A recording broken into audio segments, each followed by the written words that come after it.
Greg announced. It really doesn't have to be just one person. I want to meet the people you're going through hell to impress. I took the easy way out and asked Gran. I thought about asking Becky, but I wasn't sure she'd go and I didn't want to rock the boat just as things were starting to get better between us.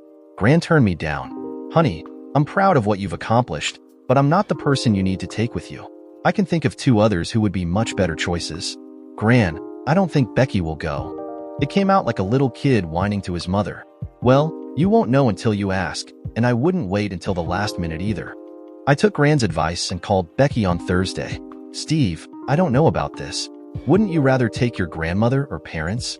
Becky, I want you and Abby there with me. You two are the most important people in my life. She said nothing for a moment. Give me a day or 2 and I'll let you know. We saw each other during the week, but didn't discuss the meeting. I didn't want her to think I was pressuring her. I wanted her to come because she wanted to be there, not because she felt obligated. When the following Wednesday rolled around, and I still hadn't heard back from her one way or another, I assumed the answer was no. I wish she'd at least had the decency to tell me she didn't want to go. Deep in thought, I jumped a foot when the phone next to the sofa rang. What time are you picking us up? I stammered for a moment or 2 before finally finding my voice. When I didn't hear back from you, I thought you weren't coming. I hoped she wasn't playing some sick joke on me. Steve, I said I would think about it and I have. Now, what time are you picking us up, or do you want Abby and I to meet you there? I'll be there in 15 minutes. It took me 20, but who's counting? I just wondered which Becky was coming tonight. Greg had gone all out.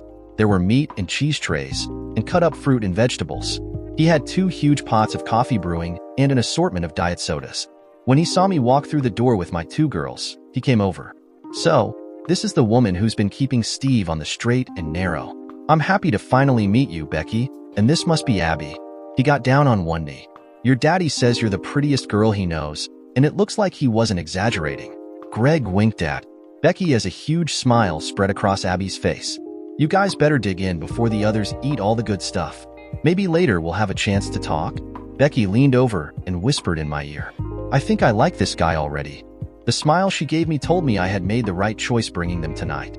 After dinner, I introduced Becky and Abby to all the members of my support group, noting that even Keith had brought someone. After about an hour, Greg asked everyone to take a seat. I'm going to keep this brief. Someone in the back of the room yelled out, like that's ever going to happen. Everyone laughed. Seriously, I want to say how proud I am of the men in this room. Most came here not really knowing where they were headed. Now they have a purpose and a goal in mind. My hat also goes off to the special ones they've brought with them tonight. Everyone in the room looked at each other. I saw a few smiles exchanged and even a kiss or 2. I know living with him has been difficult and maybe impossible at times. But I want to tell every one of you that these men have worked their butts off to get where they are today. I'm not going to stand up here and tell you they're cured and all is good. I'm not that naive, but I will tell you they're committed to getting back the life they once had. All I ask is that you find it in your heart to give them another chance. And with that said, dessert is served. Everyone clapped and I could see a few teary eyes. We stuck around until 7. We had to get Abby home to bed. Greg walked us out. Becky, if you ever want to talk, with or without Steve, my door is always open. Greg hugged her and told her not to be a stranger. I thought it would be a quiet ride back to her apartment, especially with Abby fighting a losing battle with sleep in the backseat. It wasn't. Are all those guys Vietnam vets? All 11 of us spent at least a year over there. Some guys went over as early as 1968, and I think the last guy in our group came back in 73. And they're all screwed up like you? I still wasn't used to, or in fact liked Becky's sharp tongue, and almost reacted in an ugly way but thought better of it. We'd have to have words, and soon, about the disrespectful way she talked to me. Some not as much and a few a lot worse. What we have in common is that we're all dealing with PTSD issues. Are you going to get better? I mean, are you ever going to be normal again? I shrugged. Becky, what's normal? Everyone has issues that affect their everyday lives. How they deal with them is the key. I couldn't deal with mine, and it about killed me. I'm now recognizing what went wrong and I'm retraining my brain so it doesn't happen again. She was quiet for a few minutes. I hope you know that Abby and I are pulling for you. That remark gave me hope. That is until she pulled it out from under me. 3 weeks later, we had a conversation that changed everything. On Monday night, I had just finished reading Abby a bedtime story and had tucked her in for the night. Her, "I love you, Daddy," melted my heart. I was walking on air when I caught up with Becky in the kitchen. She's sipping a cup of coffee. I decided to share my joy. She is such a gem. You really did a great job bringing her up. Becky smiled at my compliment. She can be a handful at times, but I wouldn't give her up for the world. How about I take you to dinner at Tony's on Saturday night, just the two of us? I'll get Gran to babysit. You know how much she loves Abby. Her smile faded and she went quiet. I've got plans for Saturday night. I wasn't taking no for an answer. Can't you change them? I can't. The strained look on her face confirmed my worst nightmare. My legs got weak and I sat down in the nearest chair. Where I got the guts to ask the next question, I'm not sure. You sleeping with him? I didn't want to hear the answer, but at this point I needed to know. Time to rip off the bandage and get everything out in the open. The conciliatory look on her face disappeared as she recoiled, and the new hard-faced Becky replied, "Excuse me, I don't think that's any of your business. Are you sleeping with your blonde friend, whatever her name is?" That cutting tone in her voice was back. I stopped seeing Carol a couple of months ago. I didn't have the energy for two relationships, and she wasn't the one I wanted to spend the rest of my life with. "Well, how would I know that?" was her sarcastic reply. My whole world was imploding around me, but there was one final question I needed to know the answer to. Do you love him? Steve, it's complicated. I've been with him for a while, long before you came back into our lives. Truthfully, I'm not sure, but I think so. I swallow the bile rising in my throat. I'm not giving up Abby, even if you marry him.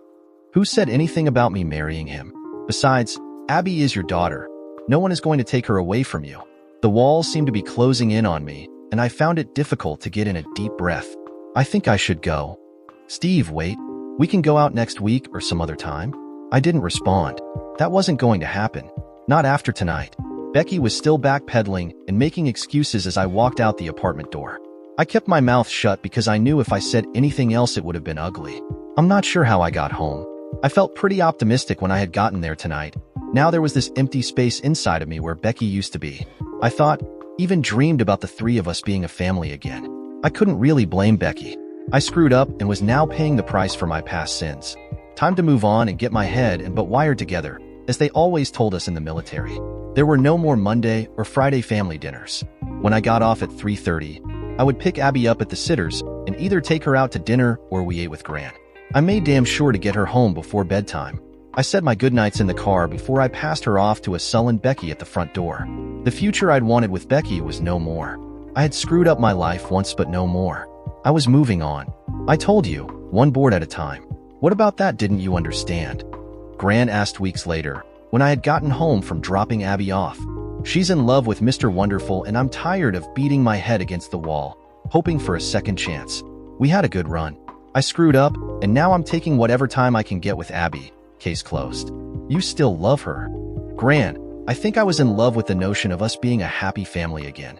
That, however, isn't going to happen. So, I need to look to the future and make a life for Abby and me. I don't have it in me to chase Becky any longer. Steve, you're making a big mistake.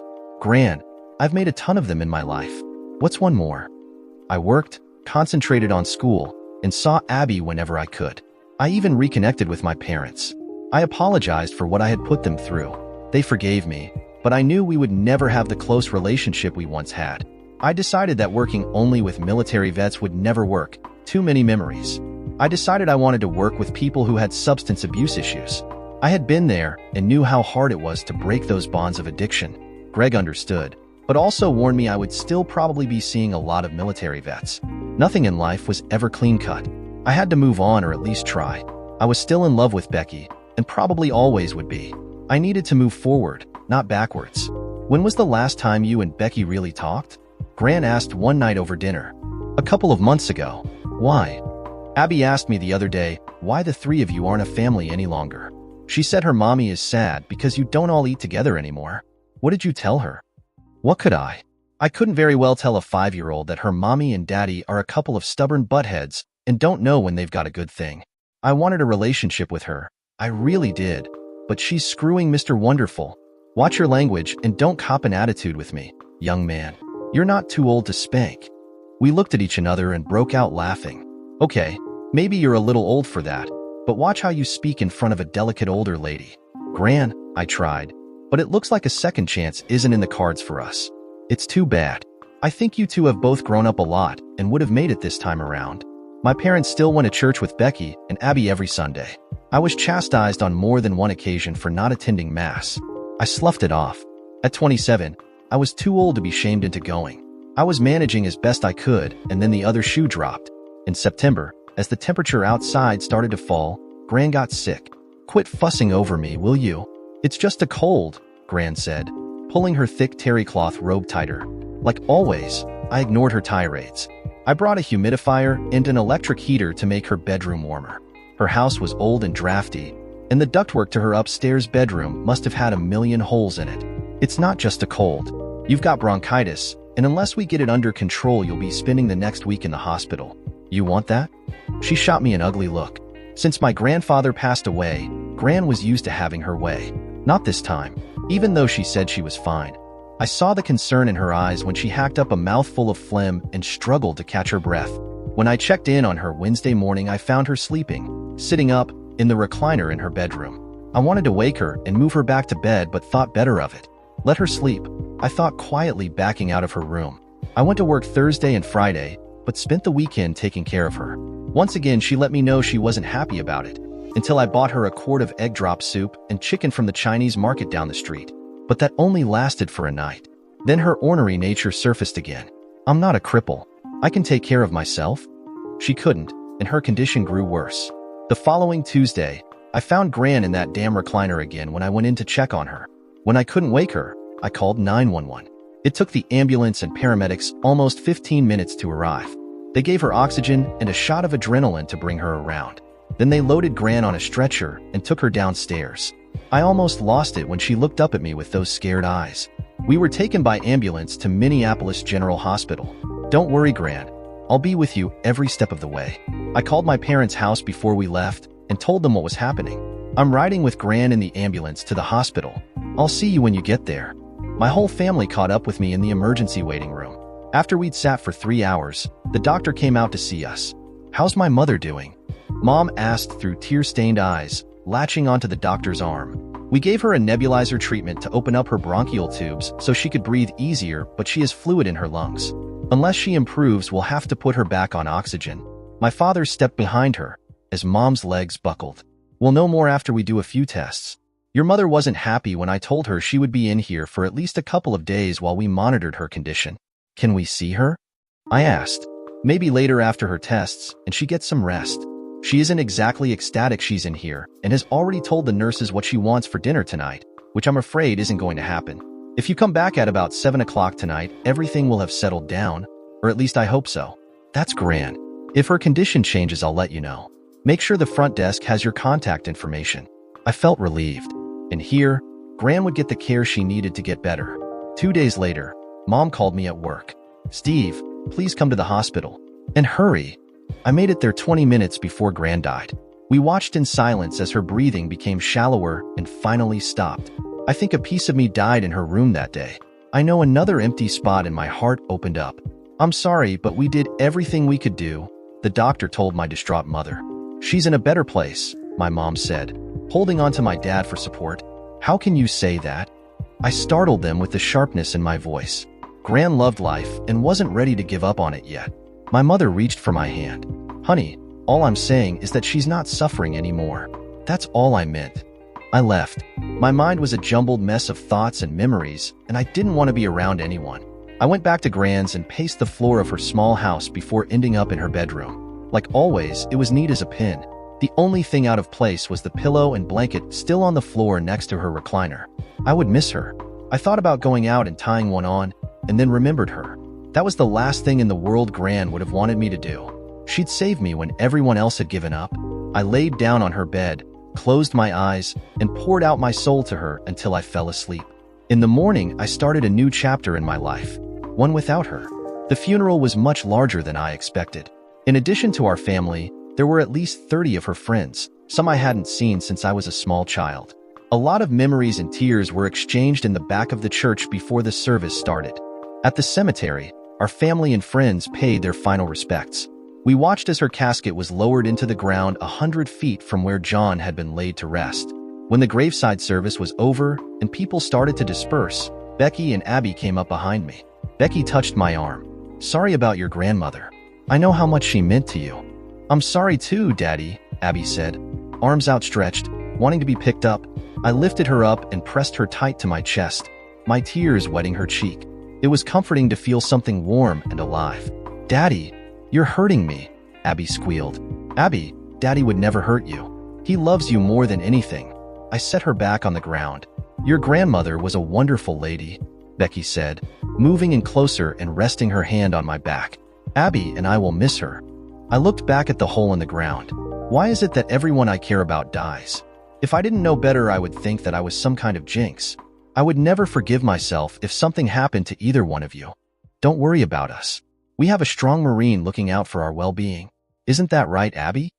Abby nodded her head and grabbed my hand and smiled up at me.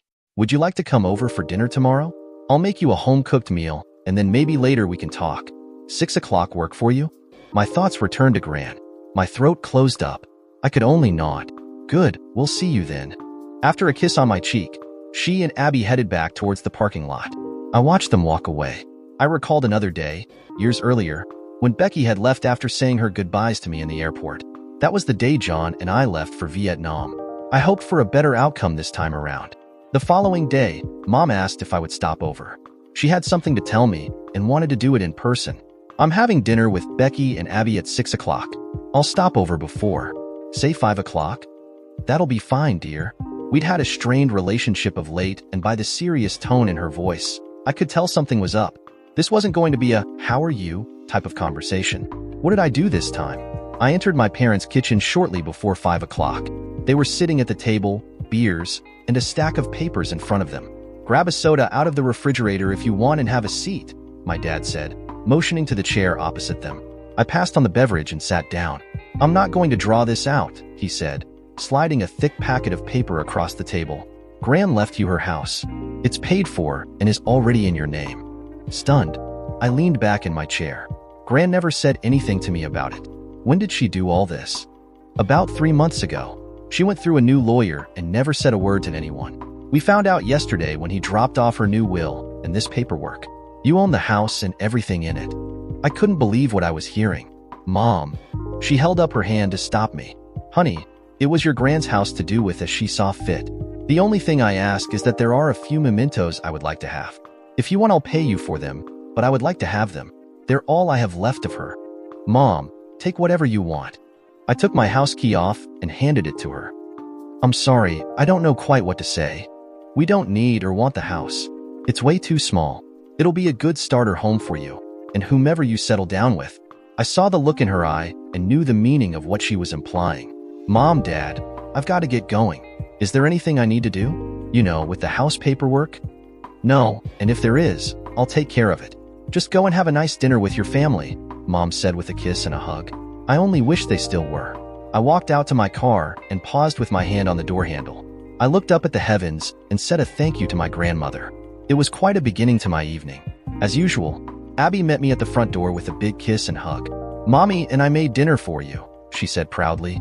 I scooped her up into my arms. "What did you make?" "Mommy made spaghetti and I put butter on the bread."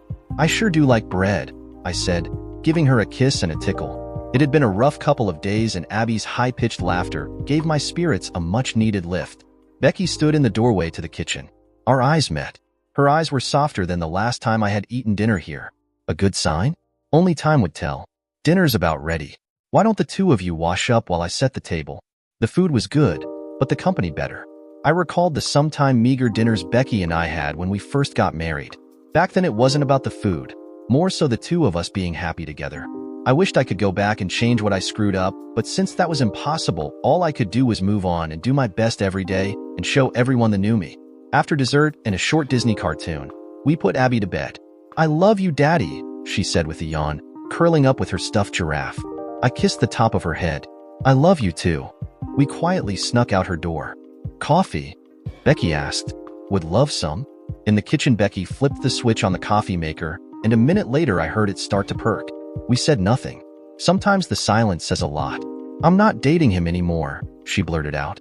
"Haven't been for a while, if you're interested." She nervously rubbed her arms, looking at me and I guessed waiting for some reaction. I think the surprised look on my face gave her the answer she was looking for. I took Gran's advice for a change and just listened. He asked me to marry him, and when I couldn't give him an answer, he figured it out. I still said nothing but leaned forward and reached for her hand. I was afraid of you when you went off the deep end. Not that I thought you would physically hurt either one of us. I didn't want to stick around to see what you would end up doing to yourself. So I left, not only physically, but also mentally. After that, when I didn't hear anything more about you, I thought you'd finally killed yourself.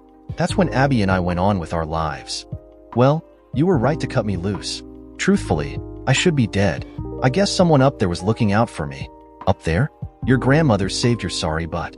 When I saw you the first time, after you moved in with her, I wanted to slap the hell out of you and tell you what a loser you were. But your gran said you were harder on yourself than I could ever be.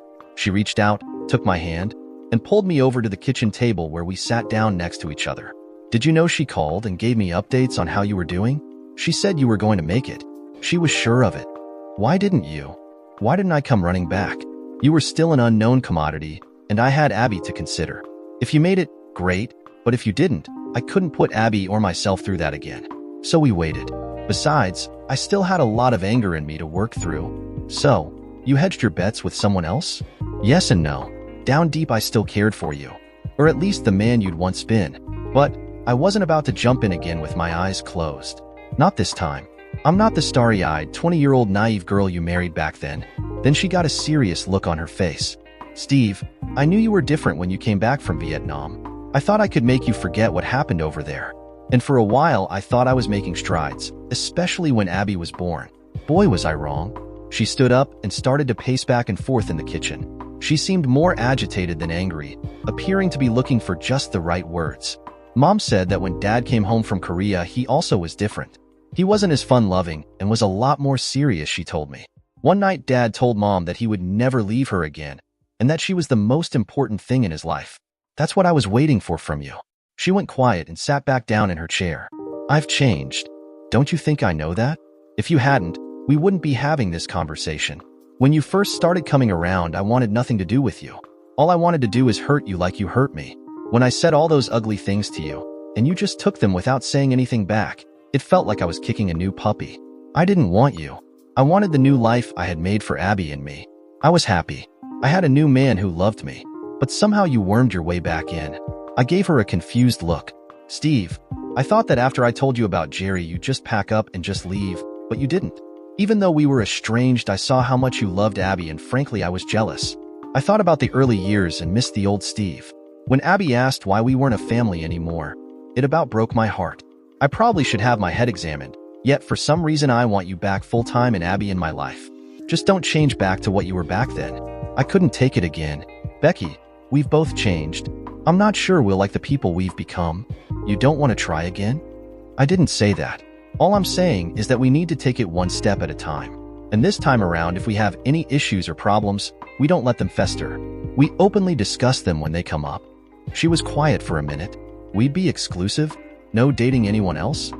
Becky, you're the only one I want. Good. Let's keep it that way. We spent the next 2 hours discussing the do's and don'ts of moving forward. She was still a little hesitant, and I wanted to prove to her I was worth a second chance. I wasn't perfect, but I was going to do my best. I only hoped my best would be good enough. The first month we took it slow, a lot slower than I would have liked. I understood Becky's trepidations, but I was crazy happy and wanted it to be like when we first got married. On more than one occasion, I had to tone down my enthusiasm a notch or two before I got myself in trouble. At least we're together was the only way I got through it sometimes. I had dinner at their apartment on Mondays, Thursdays, and Fridays. On Saturdays, when we could arrange for a sitter, Becky and I went out, otherwise we ate in and rented a movie. After 2 months, I started to get a little frustrated. I felt like I was back in junior high. There was kissing, but that was as far as she would go. One night I'd had enough and said something. I poured Becky a glass of wine and fidgeted with my Dr. Pepper while I tried to find a good way to start this conversation. I was thinking about asking my mom to babysit Abby next weekend. There's this bed and breakfast I think you'd really like. It has a fantastic restaurant, and Greg said that the rooms on the back have an unobstructed view of the lake at sunset. His wife said it was really romantic. She rolled the stem of her wine glass between her fingers. And why do we need to go away to some probably expensive bed and breakfast? We've got a perfectly good apartment here, and the rent is paid for the month. She wasn't making this easy on me. You know, you and me, by ourselves. I think it might take some of the pressure off us, and we could, get reacquainted again. I didn't feel this nervous in my first firefight. Steve, we're not taking it to the next level until I feel more comfortable with you. For Chris' sakes, Becky, we were married for 3 years. How much more comfortable do you need to be? I can't give you a timetable, but I'll know when it feels right. How long was it before you felt comfortable with Mr. Wonderful? Becky's eyes narrowed. That's none of your business. I didn't let her off the hook this time. Weren't you the one who insisted that if either one of us has an issue, we should talk about it? My relationship with Jerry is off limits, as is yours with Carol. He's in my past, and I want him to stay there. Like I said, we'll go forward only when I say it's time. I knew Becky well enough to recognize that no amount of pleading was going to sway her. We'd had a great sex life at one time. That was years ago. It looked like this was another bridge I would have to rebuild. I just hoped it wouldn't take too long. I hated cold showers. So, I courted her. That's probably the best way to describe what I did for the next month. I didn't do anything over the top, but without saying a word, I made sure that she knew just how special she was to me. I made dinner when she worked late, did her laundry, and my hands usually ached by the time I was done massaging her feet with lotion when we watched television. I made my share of mistakes and had to bite my tongue on more than one occasion. Better than saying something that would have set us back days if not weeks. The important thing was that we were moving forward and I had my girls back in my life. Then there were Becky's mood swings. While I was out of the picture, Becky had become very independent and developed what can best be described as a stubborn streak and cutting tongue. I had been on the receiving end of both. I would be the first to admit I screwed up, but I was getting tired of continually hearing about it and paying the price so I could have her in my life. We'd have to have a serious talk, and soon. But now wasn't the time. We were still in the honeymoon stage of our relationship, and I didn't want to make any waves. Not yet anyway. With 1 semester left of school, I was floating on air. I secured an intern position with a large inpatient facility and would start the Monday after I graduated. Greg was right about one thing. I would never get rich with what they were going to pay me until I got my master's and passed the state boards. Thank God my house was paid for and I didn't owe anything to anyone. Then a week before I was to graduate, Becky surprised me. No, shocked was a better word. I think we should get remarried and have a second child. My biological clock is winding down and it's not going to get any easier as we get older. Months earlier, Becky had finally relented. After a bottle of her favorite wine, we started making love again. Although, like everything else, it felt as though Becky was trying to control even that part of our lives. It was like sex was being doled out only when she was in the mood, or as a reward for something I had done for her. I was tired of the games. I had played by her rules for too long. It was time to exert my independence. How about if I don't want another child? And why do we need to get married anyway? You'll notice I stopped asking 6 months ago when you kept turning me down. I think we should just live together for a while.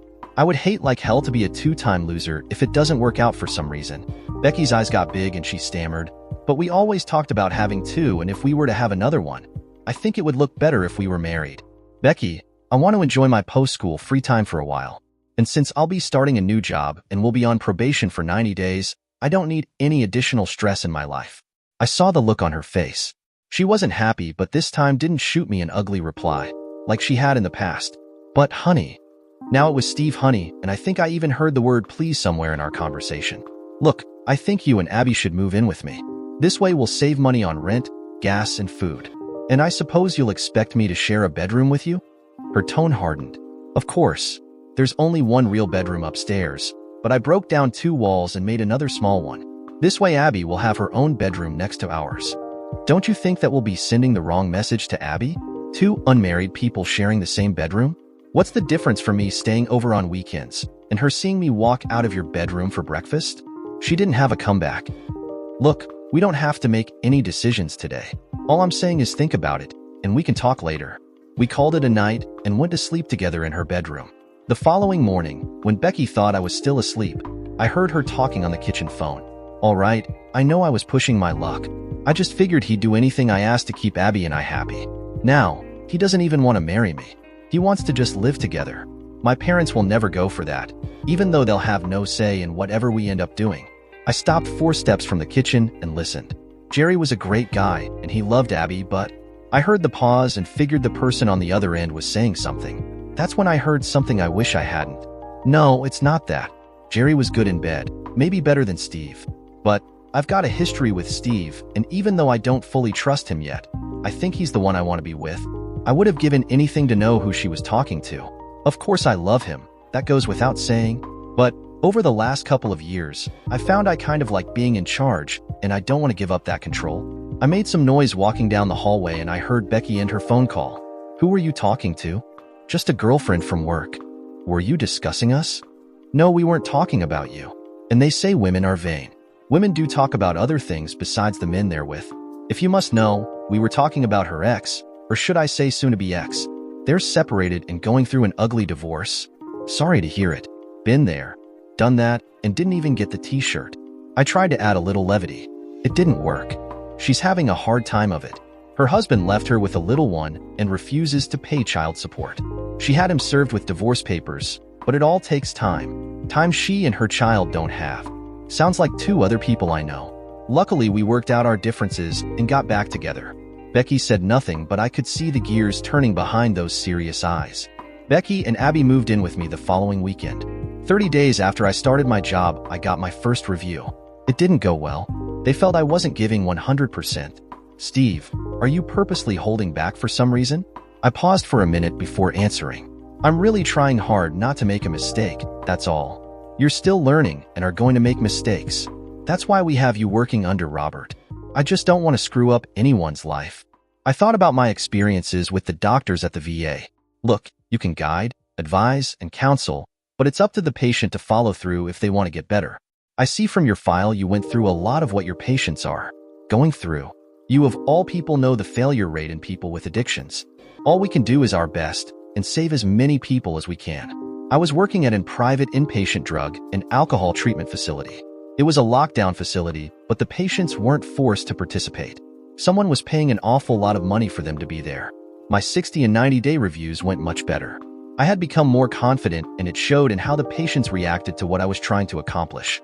I was given a bump in pay and informed that if I took any classes, I would be reimbursed for tuition. I took advantage of that perk and enrolled the following semester. I was gung-ho, but only took one class at a time. I was enjoying living with Becky and Abby too much and wasn't about to screw that up again for anything on earth. It crept up on me slowly and settled in before I even realized it. One Sunday morning I couldn't sleep, so I quietly slipped out of bed and went downstairs. I brought in the newspaper and was glancing at the headlines when I realized how hungry I was. It took me 45 minutes to put together a spread of bacon, waffles, juice, coffee, and hot chocolate for Abby, her favorite on cold mornings. I had just finished setting the table and was getting ready to wake Becky and Abby when it hit me. Normal. The word just popped into my brain. The last 9 months had been good. Hell, better than good. Great maybe. Becky and I weren't like the old Becky and Steve. Thank God. We were both responsible adults this time around. The sharp tone in her voice and demanding attitude were all but gone, replaced with a calming outlook that at times even took me aback. We were truly happy once again. I slipped back into our bedroom and under the covers. Since she and Abby had started going to church at 5:30 on Saturday evenings, Becky liked to sleep in on Sundays. That is until Abby woke up and came roaring into our bedroom demanding breakfast. I pulled Becky in tighter and continued to let my hands wander. If you let me sleep for another half hour, I'll be your best friend. I kissed and nuzzled in the nape of her neck, all the while continuing to let my hands explore her hidden warmer areas. You do know our daughter will be up soon, and even if we lock our door, she's not going to leave us alone. She turned over to face me. How about if we take a nap after breakfast? We can put on a movie for Abby and sneak back upstairs for a little alone time? Like that'll work. You should have made your move last night instead of falling asleep on me. She was right, especially when it came to our daughter. Well, get your butt out of bed. Breakfast is on the table, and it'll get cold if you don't hurry up. I'll go get Abby up. See you downstairs. That's the way most weekends went. During the work week, we had our routine down to a science. Becky picked up Abby at after-school daycare, something for dinner was thrown together, and everyone caught up with each other while we ate. After dinner, Becky and I did the dishes, looking forward to the day we'd own a dishwasher. Then while one of us helped Abby with her homework, the other caught up on items that they hadn't had a chance to finish earlier. It seemed that something was always going on. By 7:30, with the outer layer of dirt removed from Abby, she was given a horsey back ride to bed. I was usually picked for the bedtime story. I think it had something to do with me acting out the storyline and the inflections in my reading voice. Whatever the reason, it was something I looked forward to every evening. After a couple of kisses from each of us, Abby was down for the count. I watched Becky's bedtime routine from the comfort of our king-size waterbed. With her face washed, she flossed and brushed her teeth, and then laid out her clothes for the next day. She usually slept in an oversized t-shirt she'd absconded with from my closet. Normal, that's what our life had become, and I loved every minute of it. "What are you looking at?" Becky asked, undoing her ponytail. "Nothing," I replied with my best sexy smirk. She tugged the oversized t-shirt down a little lower. "Don't you ever get enough?" "Of you? Never. I was just thinking, you are the sexiest woman I know. How many other naked women have you seen lately?" "Well, there was that girl on the video we rented last weekend." She gave me the look. "You think her boobs looked better than mine?" "No way. Hers were way too big and too perfect. I like mine smaller and broken in." "You're nuts, you know that? Would you want me any other way?" I could tell from the look on her face she'd had a flashback. "Are you happy?" I jumped up from our bed and wrapped my arms around her. "What do you think?" "I think we're good, it's just that—" I stopped her. I took her face in my hands and pulled her to me. It wasn't a huge, passionate kiss that buckled her knees, more so a reassuring, gentle kiss. "Becky, I love you, and this is the happiest I've ever been." Then I went for the knee buckler. We made love that night, and without protection, twice, and then fell asleep in each other's arms. I was happy. The demons were gone, and I was at peace with myself. I had moved on. I know my grandmother would be proud at how far I had come. Becky said nothing all week when we made love without using any birth control. Neither did I. Once she started to say something but stopped herself. We both knew what we were doing, but neither of us wanted to address the elephant in the room. Not yet, anyway. I knew this weekend it would come up, and I prepared myself for that and another conversation we'd also be having. I had no idea what Becky had done with her old engagement and wedding rings. I called Mom on Wednesday and told her I wanted to stop over to discuss something with her after work. I would have to be careful on how I approached her with my request. Thankfully, when I got there, Dad wasn't home from work yet. "Mom, what did you do with Grandma's wedding rings?" "I have them. Why do you ask?" "This weekend, I plan on asking Becky to marry me and would like to give her Grandma's engagement ring." I saw a look of anger cross her face. "I would have gladly given you my old wedding set, but someone stole them and pawned them to buy drugs. I was afraid that might come up." "Mom, I'm sorry. Back then I would have sold a kidney to get money for drugs. But that was then, and this is now. I can't undo what I did, and I know that just saying I'm sorry won't bring them back. Becky and I are starting over, and it would mean a lot to me to give her Gran's rings. Giving her those rings would be like Gran being a part of our marriage. I'll pay you for them if that's the issue." "Steve, it's not the money. It's all I have left of my mother." I saw the sense of loss in her eyes. "Mom, don't give it a second thought. You keep the rings. I'll buy Becky a new set." I walked over and hugged her. "I love you, Mom." I kissed the top of her head and beat a hasty retreat. My past was gone but not forgotten. I would have to go to Plan B. The diamond wasn't huge, just shy of a half carat. I had purchased the ring from one of the other therapists whose fiancée had broken up with him a year earlier. He wanted it gone and I needed an engagement ring. So we both got something out of the deal. We settled on a price, and I was ready for Saturday night. Then, the next complication arose. My babysitter got sick on Friday and canceled for Saturday. With both of our parents busy, I went a Plan C. Or in this case, made up a Plan C. "What do you think about Chinese takeout?" I asked, trying to salvage as much of my plans as I could. "I think Abby would rather have pizza, but either one will work." I ordered in a pizza and picked up Chinese. I wasn't taking any chances tonight. I had planned a romantic dinner, ending with me down on one knee and the ring in my hand. I could have waited until the following weekend, but the ring was burning a hole in my pocket. With dinner already on the table and Becky setting out the drinks, I grabbed Abby and pulled her into the living room. "Honey, after dinner, I want you to give Mommy this for me." I handed her the black velvet box. Abby looked at the box and then me. Okay, since my original plan wasn't going to happen, I thought it would be cute to have Abby hand her the box. She'd never expect Abby to give her the ring. Plan C was now in place. Dinner was tense, at least for me. Abby was eating her pizza, talking aimlessly about something she'd seen on television, and ignoring me. I had just filled my mouth with a forkful of Kung Pao chicken when Abby put down her piece of pizza and reached into her pocket. "Here, Mommy," she said, her arm outstretched and the black velvet box gripped tightly in her hand. "What's this?" Becky first looked at Abby, then me. "Daddy told me to give this to you." With her task accomplished, she went back to eating her pizza. I shrugged, thankfully swallowed without choking, and tried to look nonchalant, but I was dying inside. I was so nervous. Becky looked at the box, put it on the table next to her plate, and to my horror ignored it. How I made it through the rest of dinner I'm not sure. Becky was a lot calmer than I was, at least on the outside. It wasn't until the supper dishes were put in our new dishwasher and dessert was on the table that she even acknowledged the box. She glanced my way, picked it up, and put it in her jeans front pocket. "Becky." "Later," was her short reply. That began one of the longest nights of my life.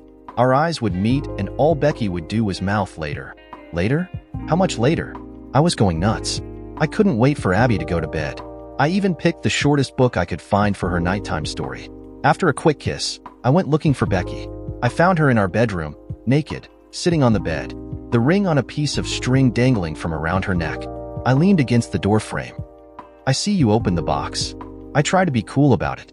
"Oh, this little thing?" she said, fingering the ring. I figured we'd talk before I decided whether to put it on my finger or not. I pulled off my t-shirt, kicked off my shoes, stripped down to my boxers, and joined her on the bed. "I thought you might have a few questions. Ask away." It was a no-brainer to realize you changed your mind about having another baby, but why the sudden change about getting married?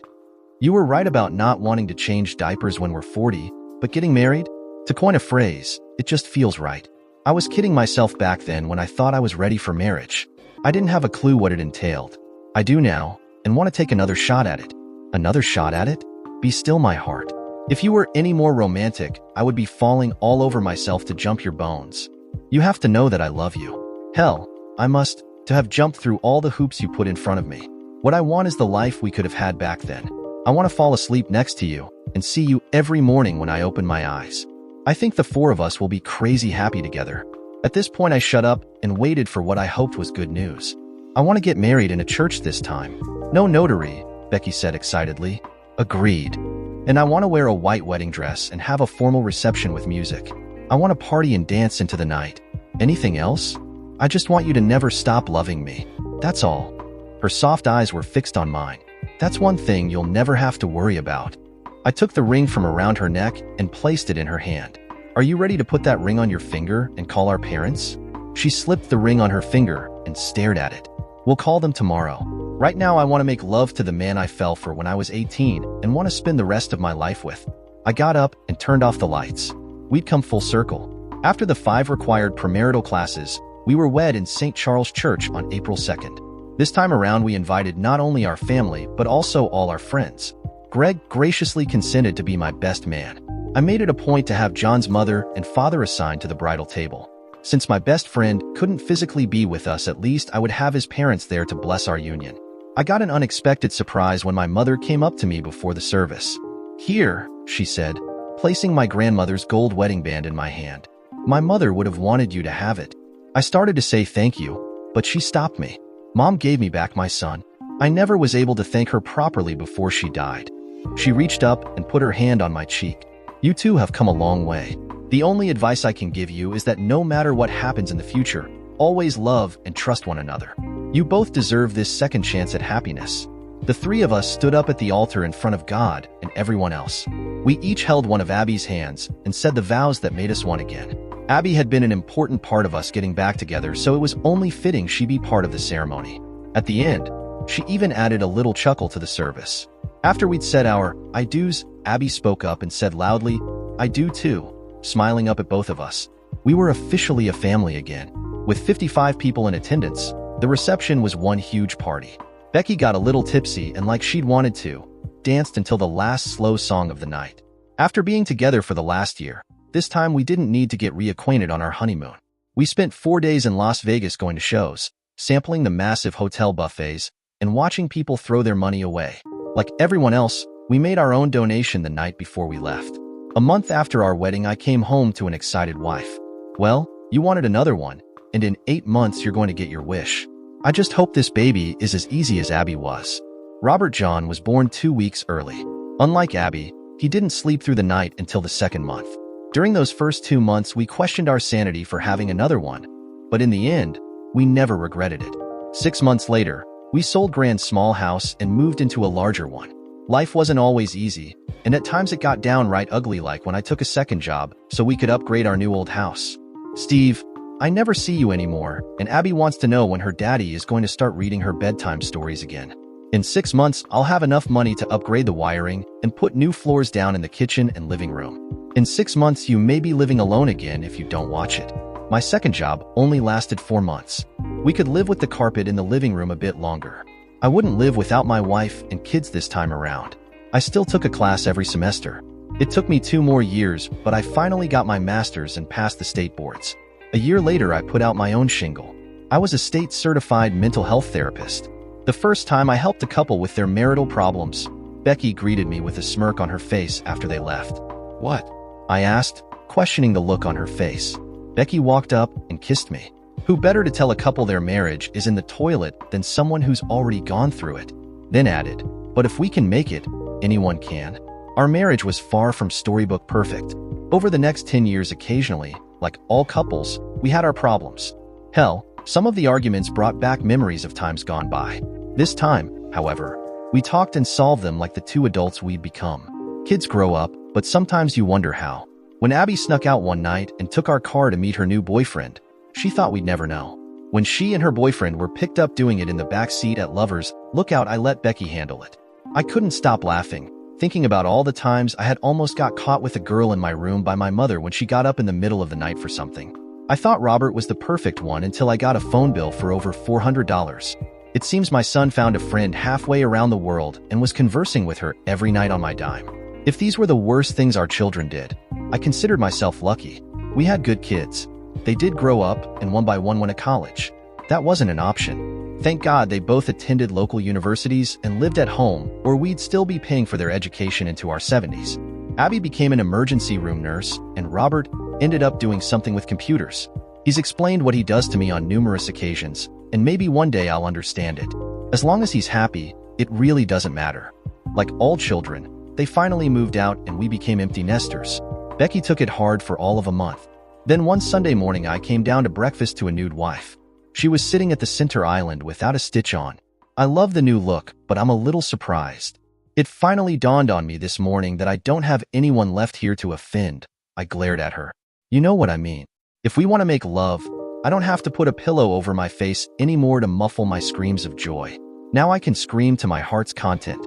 Also, we can fool around anywhere in the house now without fear of getting caught and embarrassing anyone. That morning we christened the kitchen center island. We did the things we'd always dreamed about. One summer we rented a camper and drove to the Grand Canyon. Boring. It was a long way to drive to see a pretty hole in the ground. When I talked Becky into a cruise, we found out what we had been missing. It was wonderful to sit back, relax, and have someone else cook and entertain you. Touring the ship, we found out the upper deck was for adults only for a reason. I tried to bribe my wife into staying and to go with the flow, but as she informed me, if you want to see my boobs, we'll go down to our cabin, because these breasts aren't going to see the light of day, at least not up here. I took one more look around and we headed for our cabin. Becky was still the only one I ever wanted. Over the next few years, it seemed there was always something Becky wanted to see or do. I was more than happy to oblige her. We didn't become world travelers, but ended up with more than a dozen stamps on our passports. When Abby and Robert found their special ones, both said they hoped their marriages would be half as good as ours. Becky gave me the look. We both knew what that look meant. We could still read each other's mind. That was a good thing. I watched on television as the choppers landed on the roof of the U.S. Embassy in Saigon and took the fortunate few to safety. What a waste, I thought. All those thousands of men and women who gave everything, and for what? So the politicians in Washington could play God? I watched in horror as the United States continued to get involved in one conflict after another around the world. I felt for our men and women in uniform. They were being deployed all over the globe, trying to quash insurrections in other countries, or trying to solve other countries' internal problems. It never seemed to work, but we kept trying. Then September 11th happened. Stunned like the rest of the world, my shock turned to anger. When the president turned our troops loose, for a split second, I wished I was going overseas with them. Then I remembered Vietnam. War was for the young, not a 50-something vet with a bum leg. Wars never go as planned. I watched the news, read the papers, and felt sorry for our boys dying overseas supposedly to keep the home front safe. That's what the politicians and generals kept preaching to us anyways. While grocery shopping one day, I heard the phrase that sent me tumbling back to another time. "Thank you for your service," the young female cashier said to the young Marine in uniform. It all came rushing back. I couldn't think. Memories I had repressed decades earlier bombarded my mind. How I even made it home, I'll never know. The first time I had gone through it alone, and it about killed me. This time Becky was there for me. I was stronger this time around. We both were. No one ever really forgets. We're only kidding ourselves if we think we do. It's how we react to those horrific memories that make us who we are. Becky and I talked. We hugged. We made love like we hadn't in years. The demons were still there, but they no longer controlled me. I had one. When things went sour in the Middle East, I thought about Vietnam. People still supported the troops, but I could see the faraway look in the eyes of the men and women returning home from the Middle East. After 2, even 3 tours over there, they were being pushed, sometimes beyond their limits. It was at that point I felt like I needed to do something, anything, but I hadn't a clue what. Then one night, lying in bed, it came to me. I called Greg. I hadn't talked to Greg in years. Like me, he was still in the business of helping others. Greg, Steve Moore here. Hey buddy, it's been a long time. Too long, I replied. I can tell from the tone in your voice this isn't a social call. What can I do for you?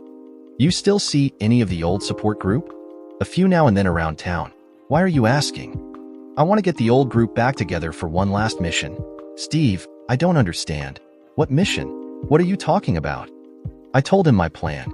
3 weeks later, 12 Vietnam vets stood in the terminal of the Minneapolis International Airport, along with 15 members of VFW Post Number 22. I had done my homework. Today, there would be 4 planes coming in that would have returning soldiers on them. When the troops flew back from overseas, friends of mine notified us what airlines and flights they would be on. We broke into smaller groups, making sure we had all 3 concourses covered. 20 minutes later, we saw 8 men in uniform walking towards the baggage claim area. We walked up to the group, handed each a small American flag, and shook their hands. I want to thank you for your service, I said, and saluted each. To a man, they were taken aback. Some smiled, some eyes on both sides were wet, and a few hugs were exchanged. That day, every man and woman in uniform we saw was thanked for his or her service to our country.